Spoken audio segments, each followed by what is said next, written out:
Or like a Euro snacks, but it's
Do you want a table partner or someone to grade it?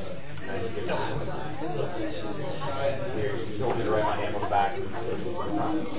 That's right. Your name on both papers. Okay. Make sure that your name is on both papers.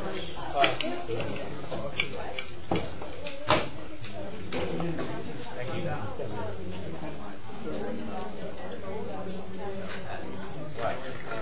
Yeah. Real stuff? Yeah.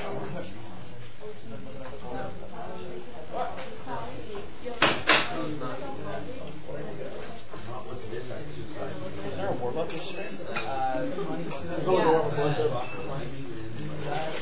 It was if I had 3,000 calories.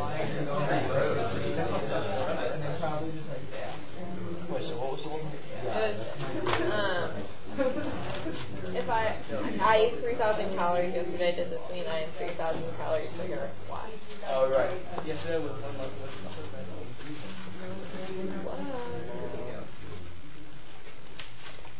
November 10th.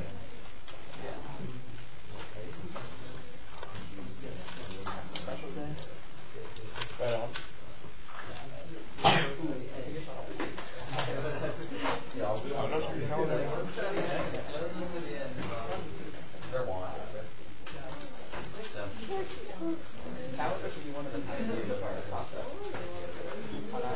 Jose, Yeah. when you lived in Argentina, did you drink a lot of mate? Like every day? But I drink a lot more in the U.S. than I did in Argentina because all that probably bottled. Probably balance that, dude. Do you like it? Or do you just drink it? 'Cause it's like, Oh no, you're gonna think about it for the rest of your day. No, I mean, the only problem is that in my classroom, it's just not an easy thing. But I used to drink mate every day, and I just haven't set up my water heater yet. As soon as I get my water heater, I'll be drinking it every afternoon. yeah, my brother lived in Argentina for like a year playing polo, and when he came back, now he like only drinks. He like doesn't drink coffee.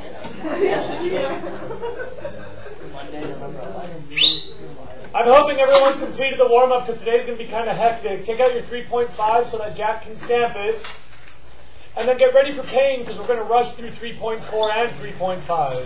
Patrick, you had it stapled right the first time, not that way. It's not like this? No. Oh.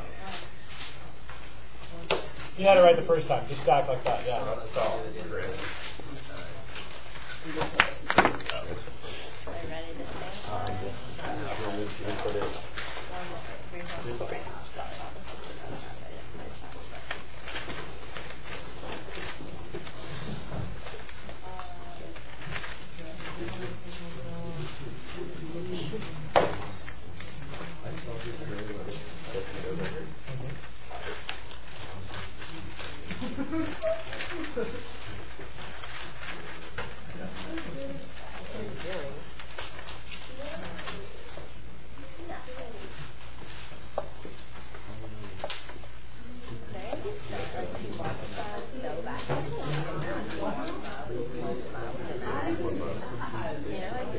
But you're actually like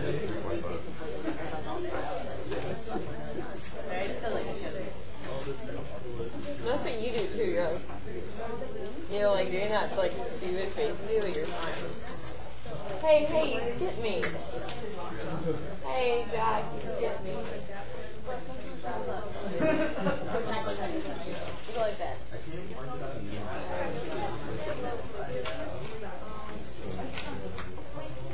Oh, you like smile while doing that.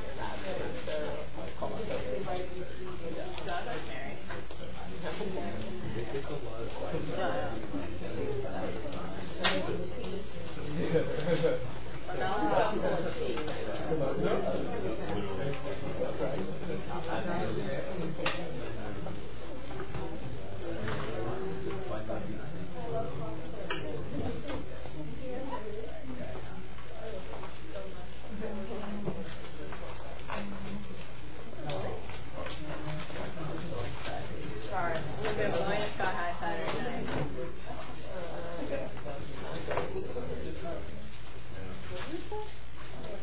All right, children. I'm really glad that your homework's been stamped.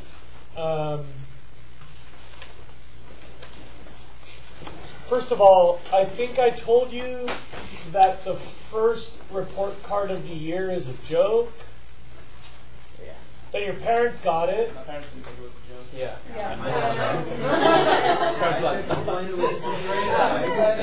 I've heard sincerity, but I've always. Okay. So I knew you're. All right, I know what you're saying. Yeah, I but get they're it. supposed So to like do like I get it. You know, perhaps you forget that they have my email address too. And so I've heard from a lot of your parents. Oh my God, what are we going to do with so-and-so has a back? It's like, no, not a big deal. Like I told them, not a big deal. I got like maybe a dozen emails out of like 180 students. It's not the end of the world. But then I told you I'm going to send them an email. And I've been asking, and I haven't found anybody getting that email. Did any of your parents tell you they got an email from me? No. So because of that, I typed up the letter that I sent them. And you grabbed it on the way in? Yeah. I'll let you suck it live! Where did I put it? I don't Probably think in your that's office. No, I did. I went back. Hey, so you have to admit, right? It's a pretty sweet system because the papers are always waiting right by the door that you use. But the system breaks down! Like all systems break down. Entropy wins. Chaos succeeds. So anyway, now you have a copy of the letter. The letter, if you look at number 3, has the part about the report card.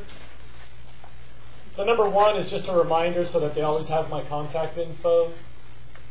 The number 2 is giving you some compliments because you always want to put the hard part after the easy part. So all your parents go, oh, how sweet, my kids do rock. And then comes number 3 about the report card issue. And then if you could please look on the back, the last thing is the part where I stick my hat out. So you'll notice that the very last bullet is please give me money. So strategically for me, I hate to do this. Like, you kind of caught on that I'm on the left end of the political spectrum a little bit, right? Yeah. A little bit. Just a bit. Hey, look, we can all be friends. I love all people. A healthy dialogue is way better than fighting every day of the week. But as a person on the left end of the political spectrum, I totally believe that education should be free. This is why we have taxes. And I'm really sorry that it costs money, but what you get for free is, you get what you pay for, I guess. Like, I hate to say that. It shouldn't be this way. I don't believe that you should have to pay for school, but if I do everything for free, the quality of this class goes down. These posters cost money. Supporting my TAs occasionally costs a little bit of money. These field trips cost money. All the videos cost money. All the lab supplies cost money. The cool demos cost money. So, like, I'm begging your parents for money, and I always will be begging for money. And the more money I get, the more stuff I can do for the school. This doesn't go into the whiskey fund. Like, it is really directly for school. Maybe a little whiskey, but it is almost all for school. Yeah, tell them to give me cash. That's really nice. I prefer cash, big bills. So aside from the whiskey cut, the money is sort of like a thing that I hope improves the class, and I'm not comfortable doing it, and I hate to do it, but please give your parents the letter, even if you're not worried about the grade, because it helps me in a lot of ways if you can communicate this to your parents. Okay. So we have a field trip next Monday. Please look up 8:15, flagpole. Shoes, backpack, clothing options, food, and water. By clothing options, I mean be prepared for a very sunny day. And be prepared, if you are so inclined, for swimming at your own risk during our lunch break. We do have student lifeguards that are certified by the county to lifeguard. Anybody in this room? Wicked bro. So don't forget your red trunks. And with enough students to hopefully drag you out of the water in case you step on a stingray. I think it's a really nice way to break up a school day. Like, yeah, everybody's going to pee on your foot if you step on a stingray. That's the real reason not to do it. People will line up and pee on your foot. It's horrible. Yeah, would you rather die? I would rather die. I just want Olivia to get That could be arranged. For the right price, anything is possible. So kids, I always feel like if you get to swim on your lunch break, it stops being a work day. That's been my philosophy for a long time. Like, if you get to swim on your lunch break, it's not a hard day at work. Did you bring lunch? Are we going to go to the Marine Maya thing? We'll walk right past it. But it doesn't really have a lot of stuff that's relevant to this field trip, and so when we're talking about restoration, there's a lot of restoration sites out there. Like, that's just a bigger priority for me on this trip. Yeah. Would it be possible to just enjoy the lunch break and just chill and eat your food on the go later? Yeah, and so a lot of kids do that, and I do that. Yeah. I usually will eat while walking. And then you just do whatever. So 45 minutes, just take a nap. Like, if you want to just bury your head in a towel, as a group, we're going to decide how much lunch we get. So if everybody hustles, we get an hour lunch, and it's happened before. And if everybody drags their feet, we get a 10-minute lunch, because no matter what, after lunch, we have to count down to the bus. Right. So lunch ends at the exact same time, no matter what. We're leaving at 12:40 on the money.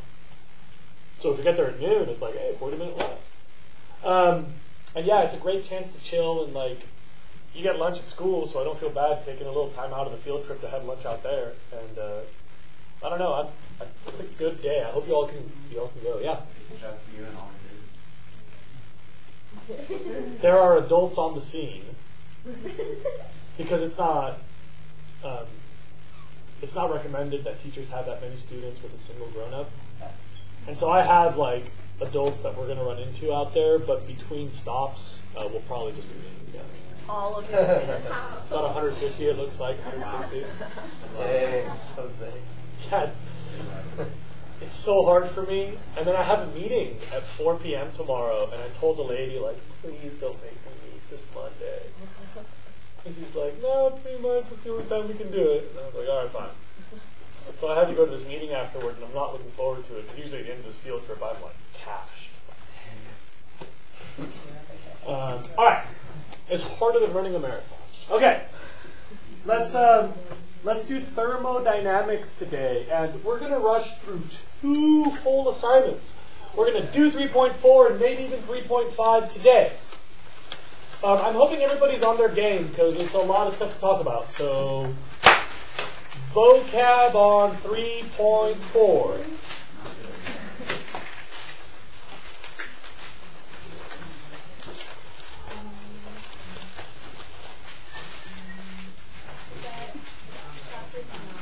That's chapter 9. Students, entropy, too much talking. Entropy is the lack of organization. Most people say entropy is just chaos. And this only makes sense as part of a bigger conversation. The funny thing that I find about a lot of physics is people go, yeah, I get it, yeah, this makes sense, yep, I get this, yep. And then at some point everybody goes, wait, what just happened? Because when we talk about energy, it's sort of like none of you have ever held an energy, and you don't get to look at the energy. And so we're talking about something that we can never see, we can never feel, we can never touch, you can't smell it, you can't hear it. It just happens, and we know it happens, but we don't have the nuts and bolts to discuss it in a fixed, hard, fast, easy way.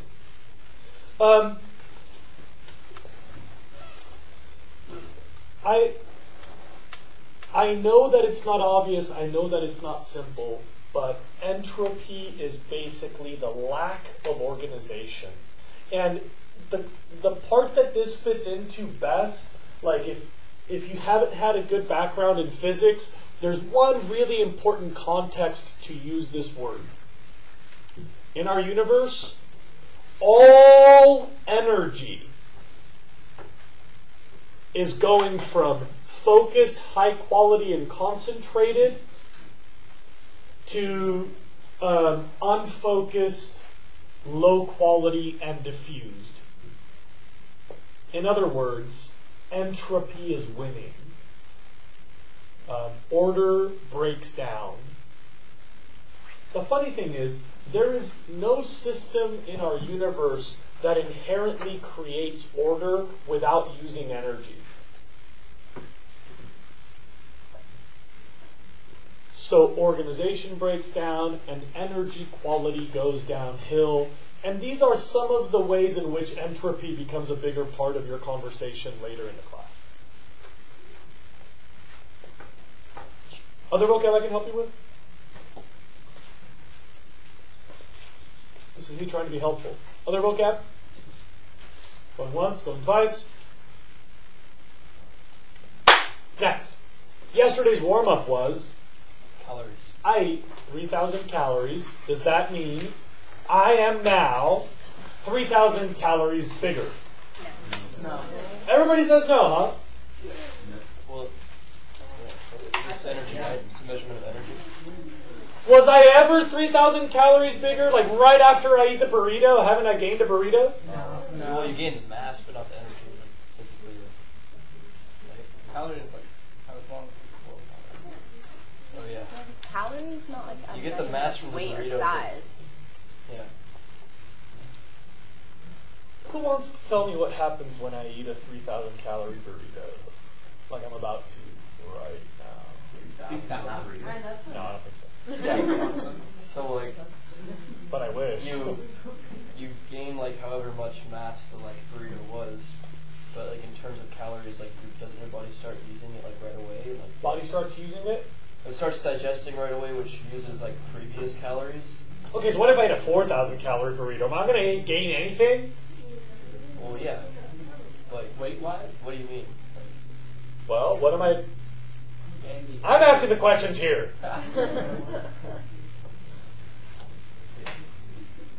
Anybody have anything else to throw into this? Well, your body loses a lot of energy through heat. So, and most of the calories all organisms take in, they lose as heat. I think it's around 90%. It is around 90%. And what does that heat come from? What's happening? Why heat? Am I on fire? I mean, I'm pretty hot. Watch this. Damn. Snap.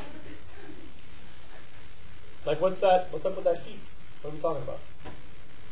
It's released from the body's energy and metabolic function. Metabolic functions, huh?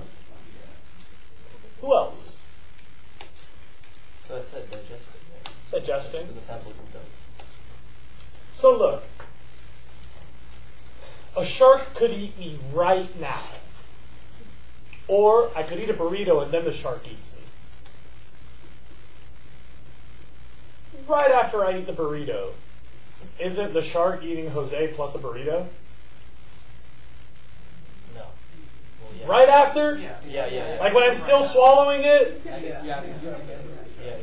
Yeah, so it's a shark plus a burrito for a split second.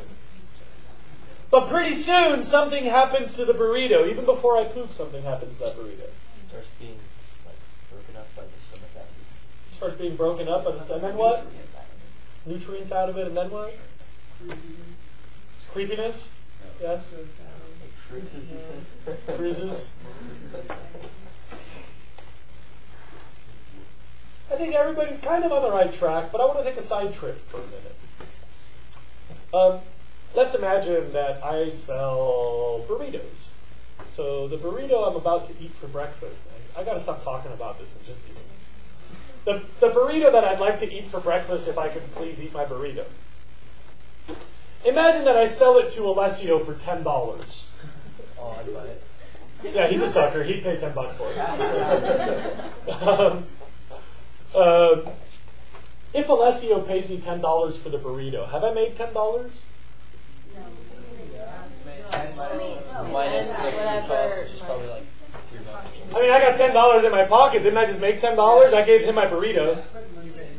I what? I spent money, right? So what's the equation that I should use to figure out how much money I made? 10 minus burrito. Yeah, please look up this one. The revenue would be $10, but it cost me some money to make the burrito. I've done the math. My burritos cost about $2.95, $2.75, $2.50, $3.15. Depends on how much salsa I use, really. So depending on whether I have leftover salsa or I made my own salsa or I have to buy salsa, that's really what pushes the price around. Let's call it $3. So I spend $3 on my burrito. I sell it to him for $10. Is it people good at math? You all ready for Business World? My profit is $12. Thank you. And the same thing is true calorically. In the day, you've got your revenue, which is the calories going into the animal, but you've got costs. But you've got costs, right? What are those costs? Body functions, moving, eating it, all your organs. Right. Respirate. It takes a lot of calories to look this good. That's right. That's right. I gotta walk around. I gotta keep warm. I gotta yell all day. I gotta chase my children around. I gotta convince my wife to feed me. I gotta do the dishes. I gotta walk from the car. So I've got my daily cost, right? And all of you who understand the basic concept of dieting, you all get this.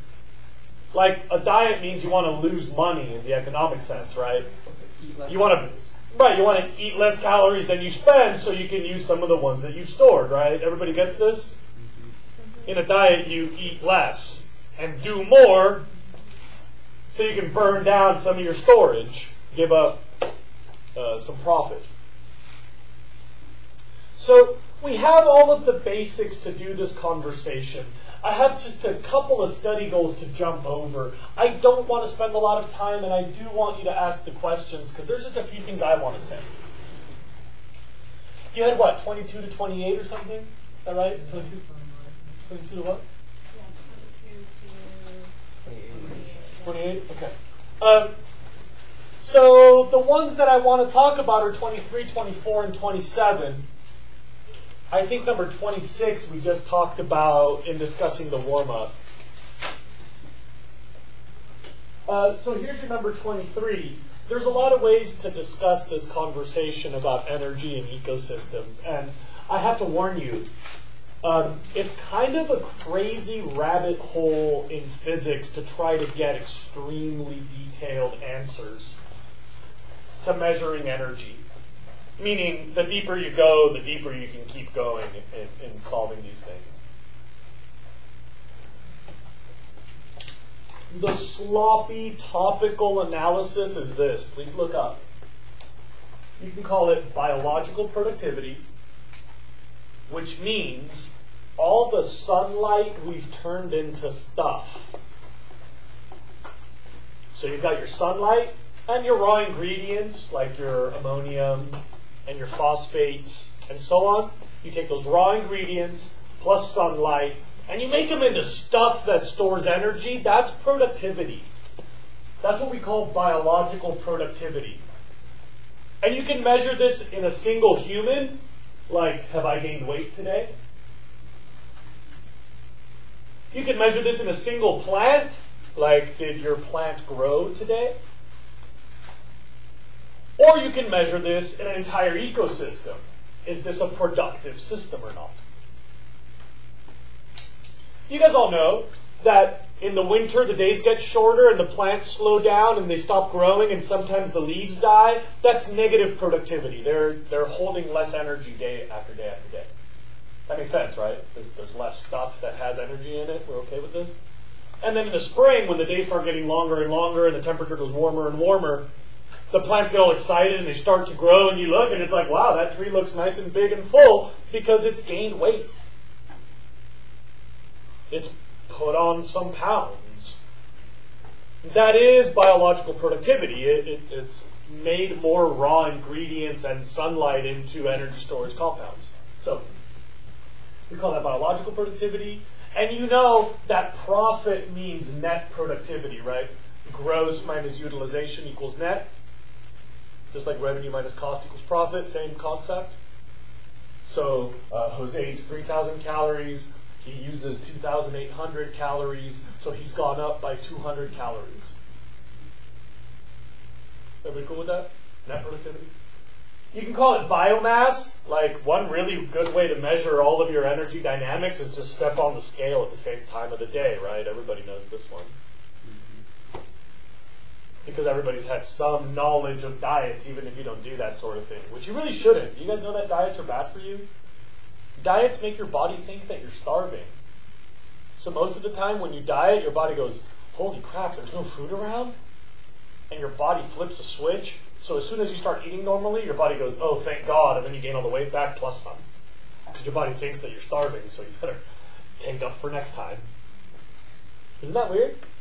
Yeah, it's like a vicious cycle where everybody gets frustrated, and they're like, oh, I hate myself, the diet's not working.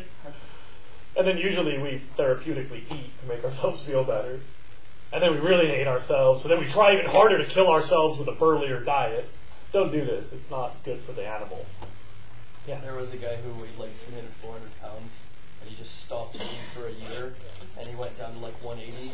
He just like completely stopped eating, and he said that he stopped getting hungry because his body just started like using his fat, and he just like got down to 180 pounds, and now he's like possible. Wait, from what? There have to be Scientifically limits. possible. Wait, what? He took like Yeah, no, it's not nutrient. scientifically He possible. took like vitamin supplements and like did a bunch of stuff, but he didn't like eat food. I don't I mean, know. I- I ate Subway for. I think he'd have to take a lot because fat can only be converted into so much. Really? You can only get so far with your fat storage, and fat storage is really important, and we really need it. You know those people that have that like ultra sexy like skin on muscle look, like they don't last too long. Like, after the apocalypse, you can take their stuff; they're not going to make it. Yeah. Okay. Anyway, please look up. We got a lot of stuff to do today. I'm sorry, that was a distraction. Looks like I'm staying there. Biological productivity, yeah, you're perfect. Biological productivity, net productivity, we can call it biomass, which is just a measure in pounds or kilograms. Energy stored is usually in calories. Carbon stored, you guys realize that carbon compounds store energy, so that's proportional. Energy storage to carbon storage. Everybody okay with that? So you can either measure the atoms of carbon, which is, a certain number of calories per bond on average, or you can just measure the energy storage. These are all different ways to measure productivity. They're all roughly proportional. You don't have to be an expert at any of these. And we already did the equation, so now look at number 27, because that's 3 stars. That's a really big whoop. A really big whoop.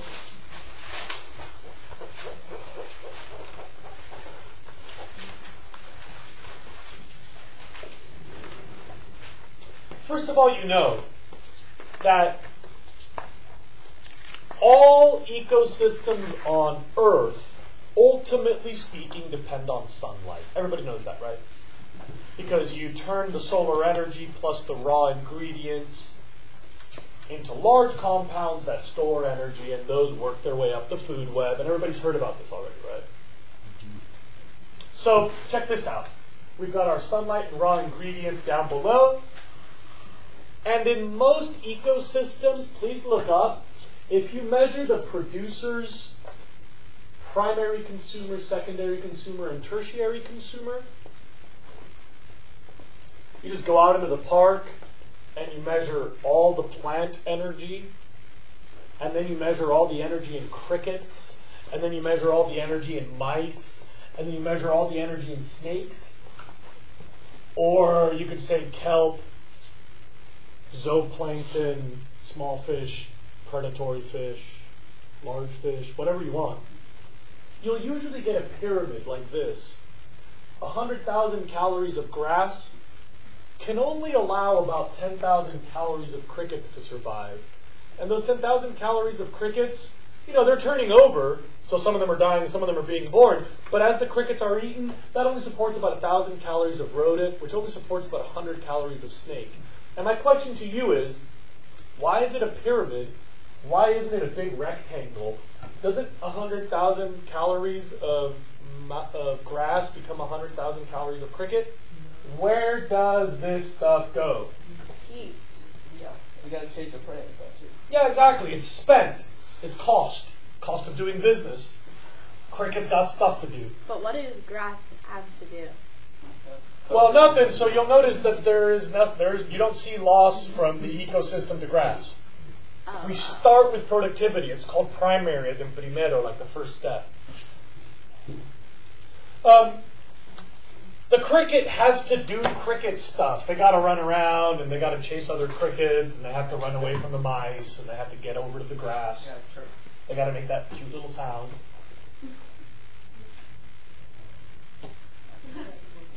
Why you gotta hate? It's just a cricket, man. It's like a little teddy bug. They're so tiny.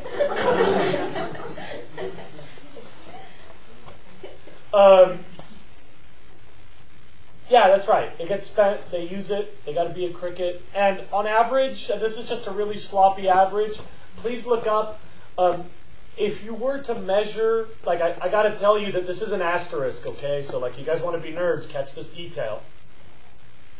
Technically, from grass to cricket, it's usually about 20%, not 10. And from cricket to mouse, it's probably the ballpark of 12, I'm guessing.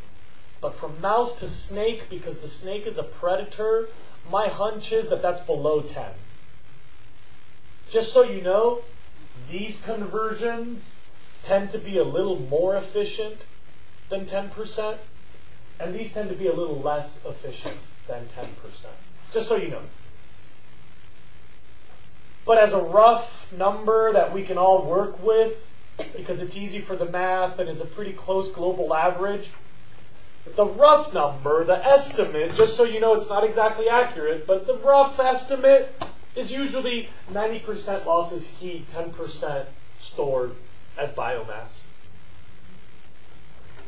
Meaning, when you reach adult size, you're about 10% of the calories you ate to reach adult size. Then you go into maintenance mode. So people like me, if I eat the same amount of calories per day that I ate when I was 17, I'd be gaining weight. Because when I was 17, I was still growing. I was putting more calories in the bank. I don't really need to get any bigger. I'm perfect. Perfect. I love me. Calculate how many calories you can put in? Yeah, as a matter of fact, I'm like the fluke. Like, all this stuff goes out the door because for some reason, I must have like a giant tapeworm or something. I eat a lot. Over 2,000. Oh, bro, like, if I don't get 3,000 calories, I'm really bummed and I have trouble sleeping because I'm so hungry. Like, I get cramps in my Do you stomach. have a high metabolism? I have a freaky high metabolism. That's probably why I have my spots. You know, my skin has spots. What do you mean spots? We're all covered with this type of fungus, but on me it seems to flower. What's Yeah. fungus is this? It's called howley rot. You ever heard of howley rot? I don't even White people get howley rot. It's howley rot. White people get it when they go to Hawaii. Oh. So people call it howley rot because white people start rotting there. I got mine. Mine started flowering when I went to Belize, I think, or maybe when I went to Brazil. Anyway, I have a super high metabolism, man. Freaky high. Like, really freaky high. I barely sleep. I sleep like 4 to 5 hours. Yeah. It's bizarre. Like, Do you feel tired? yeah. I would sleep more if I could. I think I haven't had a normal sleep cycle since I've been working. Like, I work a lot extra. Do you sleep in the summer? Yeah, so in the summer but in the summer I'm super hyperactive. So once your body kind of gets used to the cycle of getting like 4 to 5 hours of sleep, it's not like a crazy common thing. At your age, it's much more common, and by the way, at your age, it's less sustainable. Like, you guys really need 8 hours of sleep. You're getting dumber when you don't sleep 8 hours. Sorry to tell you that.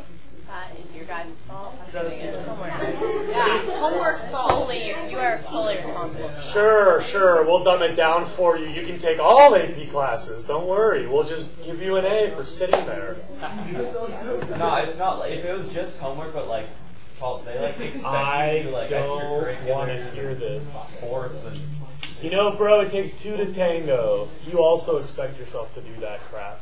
You could just decide, you know what, I'm going to be healthy, and you could be healthy. and then And then we went to college. I know, but that's a strategic conversation that you have to make about your future. Don't blame this on other people. You're not a victim of this. I know it sucks, but you're not a victim of this. Dang, that was deep. You know, everybody wants to be in the top 10%. Like, we're not all above average because by definition, half of us are below average.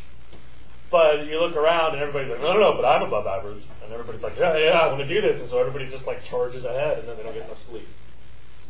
And then they die. Look, I'm here to support you in this, so go for it. I'll help. But this whole thing about it's teacher's fault that I'm not sleeping takes 2 to tango. Takes 2 to tango. You don't have to take all these classes. Just kick back. Okay. We call it a trophic pyramid because about 10% goes in the bank as you move up the food web, and about 90% is lost.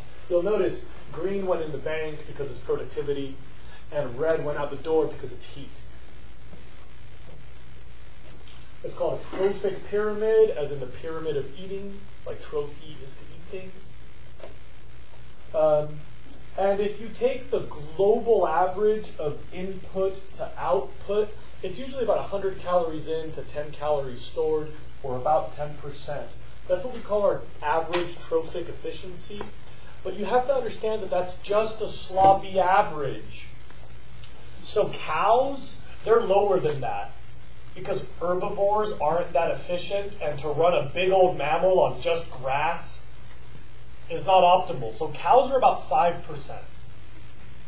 Chickens, if you slaughter them young, they're about 18 or 19%. So eating chickens is way more efficient than eating red meat. Are you guys aware of this? Because they eat like cockroaches Chickens and are stuff, dope. right? Yeah, I mean, you could feed like triple the humanity by feeding chicken to humans than if you're feeding beef to humans. Because there's only so much productivity on the planet, and if you're only getting 5% of that as meat, that's cow, or you can take all that productivity and turn that into chicken, you're getting 18%. It's much more efficient use of your productive space. Does that make sense to everybody? Yeah. The most efficient thing that you could eat is insects.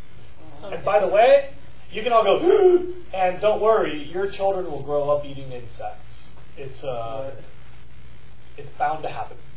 We're already going that way. In many countries, people eat insects. If you can, once our palate warms up to the new, you all love insects. They're called lobsters. Those are big insects.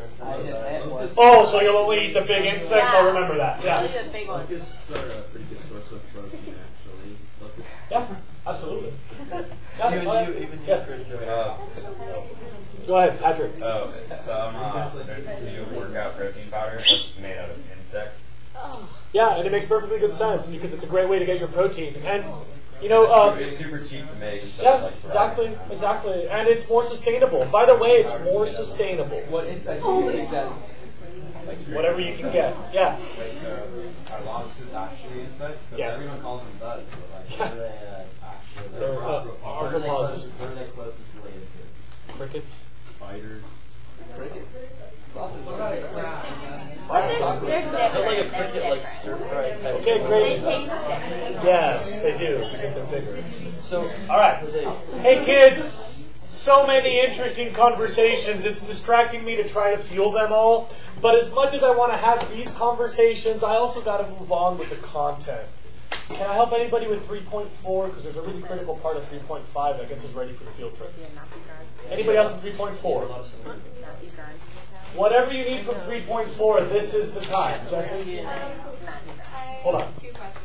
One, why is energy a one-way? Because energy's only going up. Okay. But why? Because we don't make anything out of sunlight. Okay. So you've got the sun to the producers, and nobody but a producer can pull this off. And then nobody but a vegetarian can eat them.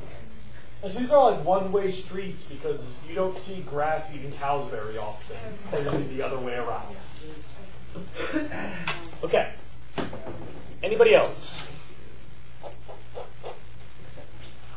And in 3.5, are there any vocab terms that you need help with? why? They're like 3 vocab words. Those are like the simplest. No. Mr. Jose. Because most of the vocab falls into the study goals, and that's where I want to get started.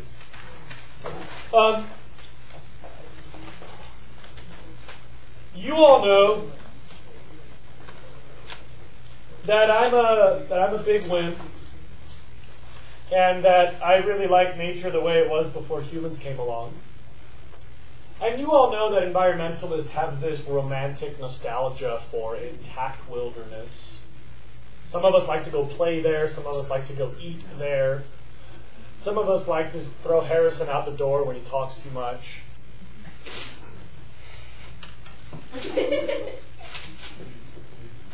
And sometimes when we've messed up an ecosystem, we can actually repair it.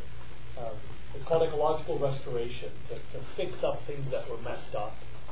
A lot of times an abandoned farm is just an invitation to invasive species. But if we do the right thing, we can turn that farm back into native habitat, like prairie or forest.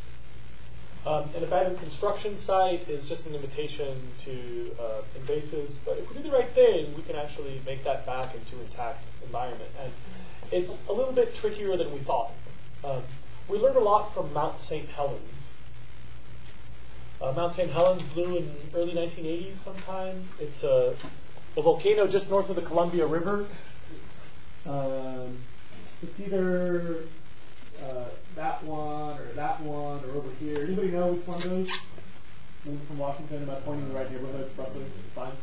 And that volcano blew out, sent a bunch of smoke and ash this way, and sent a bunch of lava roughly that way. It didn't travel very far. But because scientists could start at that moment, they were able to see how the mountain recovers. You guys know that lava melts and becomes rock. Sorry, that lava hardens as it cools and becomes rock, right? It's called lava rock. It's often very porous. So imagine an old lava field, like Mount St. Helens. You know that a cow would starve on that lava field because there's no grass. And I think you know that the grass could not grow because there's no dirt. Everybody knows this, right? Because plants need soil to grow. And so the question for Mount St. Helens was, how does this recover? What's going to be the sequence of events between lava rock, and cows eating grass? What's in between the lava rock and the cows eating grass? The dirt's got to come from somewhere, and the grass has to come from somewhere, and the cow has to come from somewhere. How does this work? And we have studied this all over the world. Abandoned fields, forest fires, tidal waves, nuclear bomb blast sites, a bunch of different disasters. And the explanation of the recovery is called ecological succession. This is also a 3-star study goal. It is one of the really critical parts of my class. I'll draw the stars up there so I can remember later. Wasn't this in like 3.1? Or no, it was last. Bro, you tripping. I learned about bio really briefly. So, yeah, this came up in bio, and a lot of you have just heard this in life, but as we've studied Mount St. Helens, we now understand where the dirt comes from. We now understand where the grass comes from, how the cows moves in. I mean, you guys know that cows don't live on Mount St. Helens, but you get my analogy, right, where the animals come from. There's these really simple terms, and your book gave you a horrible definition for one of them. Primary. So, yeah, I warned you that your book's definition was horrible. So, please look up. We break up ecological succession into primary, secondary, and tertiary succession. Secondary succession is further divided into early, middle, and late. I'll explain all these terms. Don't worry, we're going to go in order. It'll come together. Primary succession is this process, how the soil gets there. How do we make dirt? Like rocks and dead stuff, right? Rocks and dead stuff? You guys know that Hawaii erupted from under the sea surface. Everybody knows this? Yeah. So it was ocean, then it was ocean over the reef, then it was volcanic lava in the middle of the ocean, and then more lava, more lava, more lava, more lava, and then the plate moved over the hot spot, so we got the second island, and then the plate moved over the hot spot, so we got the third island. You guys know that? No. So you get whoop, one island, and then the plate moves away, and the hot spot stays in the same place, so you get whoop, another island, and then that one moves away again. So how did they get so lush? Where did all those trees come from? Where did that dirt come from?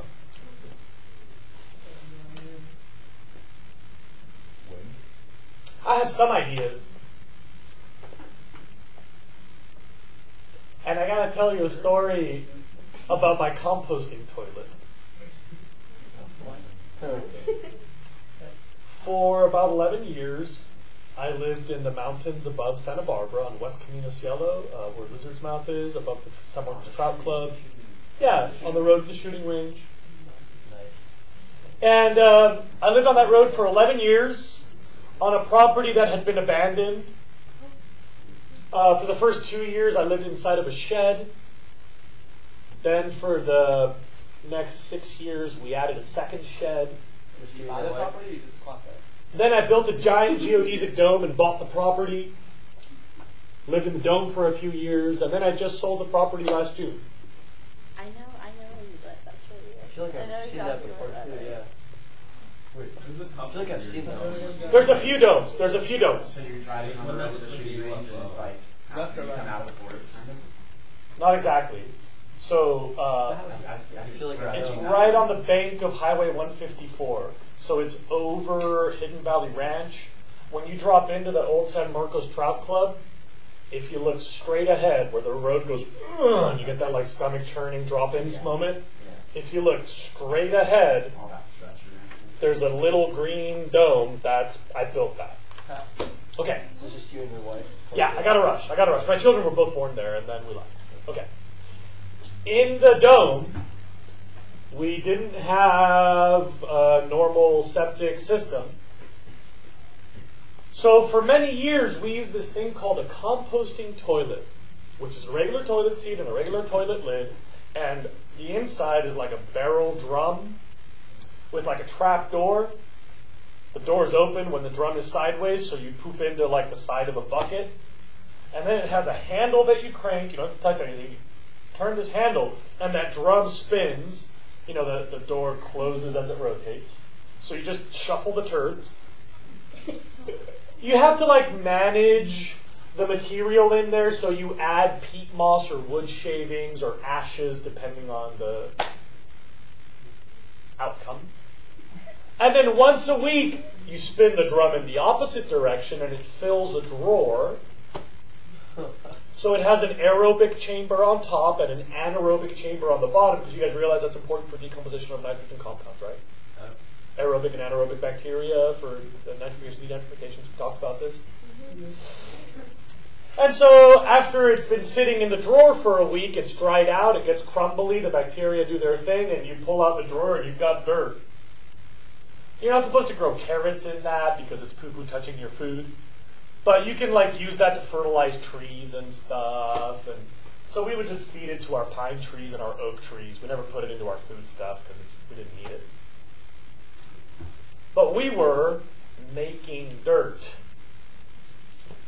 That is where dirt comes from. And by the way, my wife and I, instead of saying I gotta go poop, we'd be like, yo, I'm gonna go make some dirt. Yeah. Still smell that? Well, it smells bad right when it comes out because it's poo. I mean, my poo smells like flowers, but your poo smells horrible, I'm sure. Because I'm perfect, bro. But, yeah, when it comes out, it's dry, man. It just smells like dirt.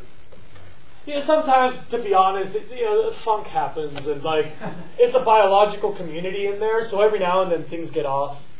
But for the most part, it was pretty much just dirt. Like, you put it on the ground, and next week, dirt is dirt. Something, a little piece of toilet paper would survive, and so you're like, oh, there's paper, I know where that dirt came from. But toilet paper breaks down, too. Anyway, I'm sure you all love to think about me pooping in a bucket, but there's a really important reason to discuss this. Well, first of all, I love talking about poop, but second reason to discuss this. That's actually where the soil comes from. But it's not big animals making poop. It is microbial poop. Now, the definition that your book gave was a bad definition. Anybody remember what your book said about primary? First, Like, establishing an ecosystem where there wasn't. the first time. Yeah, what she said. Establishing an ecosystem where there wasn't one before. And I don't like that definition because obviously before Mount St. Helens blew up, there was a system there, right? Yeah. There was a forest on the mountain with like birds and plants and stuff. So it's not where there was never an ecosystem before.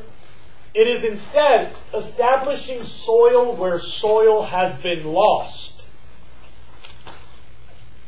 And if you like that definition, use it. Just make sure you know what it means. The way that I define it is like this. Primary succession is quite simply soil building. That's it. Making dirt. Which you should remember my story about making dirt. At my house, making dirt means pooping. Because that's exactly where the dirt comes from. Instead of being Jose and Stacy pooping in a bucket, it's bacteria that come out of raindrops and digest dust. Imagine like pollen falling into the crack between the rocks, and then later it rains to fill in the crack and you get a little pool of pollen and water, and then you get some sort of airborne bacteria, or a bird takes a poop in the water, or a lizard runs over and drops a bomb in there, or amoeba sprout from what, I don't know where amoeba come from the Jesus, or like some microbial process that depends on like algae spores and airborne bacteria.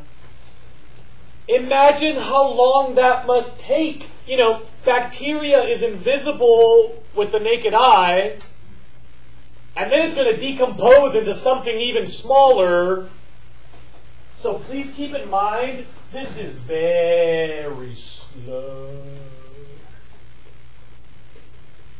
Building soil uses wind-blown debris, biotic material, and microbes. And if you're truly starting from scratch, we're talking 10,000 years, 40,000 years, 100,000 years.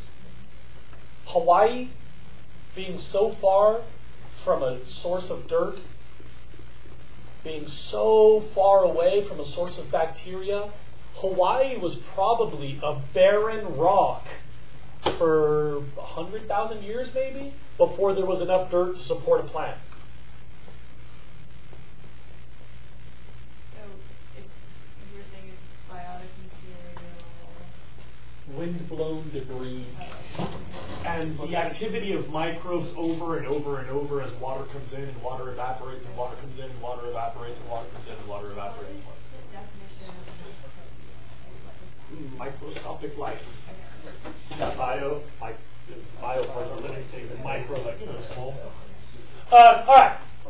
So we've got our small life that built the dirt, but look at this. I put a question mark. Because do you guys realize that some disasters leave the soil behind? You light the forest on fire, do you need new dirt? No. No, but you probably got your old dirt plus the ashes, right? So please look up. A lot of events start with secondary succession. If you abandon a farm, you don't have to wait 10,000 years. You can start planting the next day because there's still dirt, right? So you'll notice I put an asterisk up here next to primary succession.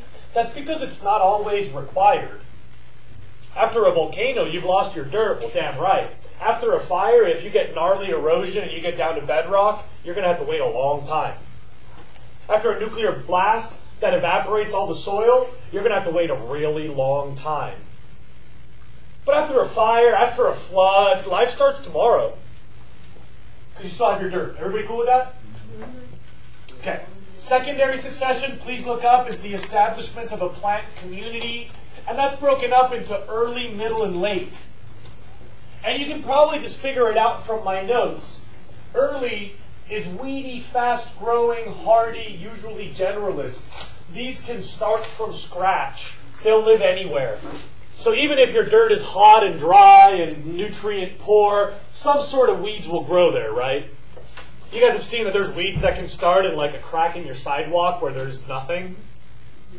Okay, that's the early succession species because they're weedy, they're fast-growing, they're hardy, they're generalists. That's exactly what we're talking about. The sort of stuff that would start in a crack in your sidewalk. Sometimes there's plants that are a little picky, like they need shade.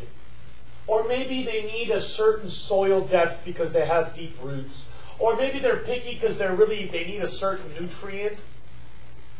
Maybe they're picky because they need a specific pollinator, like they're only going to grow when there's butterflies there or something. So we call those slightly pickier species. We call them middle succession. They're like in between. They need something. And you should write that down, that they need something. I don't know what it is, but it's something. Maybe shade, maybe pollinators, maybe nutrients, maybe moisture levels, something. And then there's what's called late secondary succession. Those are the delicate, slow specialists. They are needy. Meaning that they're fragile. They need the whole system to work before they can live there. You know, orchids, they need shade, and they need nutrients, and they need moisture, and they need other species. They're needy. Now, I got to warn you about something. Please don't be confused. Early, middle, late is not small, medium, large. Your book said it, and it's wrong. Yeah, it said they get more developed. On average, they do tend to be smaller to larger on average, but that's just an average. There are giant generalists, like eucalyptus. Eucalyptus goes up here. It's not small. And orchids go down there, but orchids are tiny. You guys know what I'm saying there? So this is about their niche. It's not about their size. First, second, third is not early, middle, late, is not small, medium, large. Now, tertiary, and I'm almost done. We've got to wait even if the bell rings. Tertiary is the rest of the ecological community. Because once you have the right plants, then comes the insects, then comes the mammals, then comes the pollination, the migratory birds. So tertiary succession is like the end game. That's when you have built the rest of your community.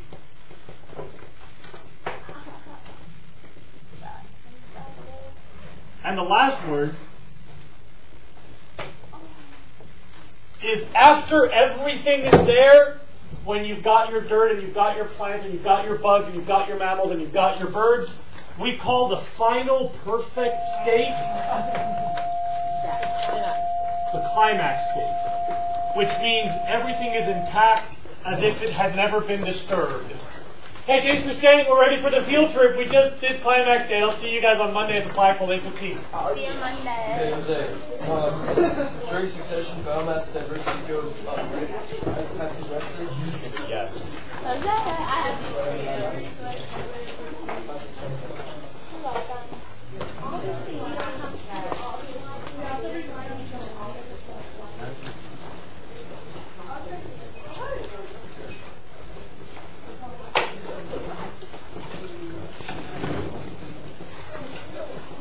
Jack, don't forget to end the video. Oh, can you see that? I thought we were good. You know the road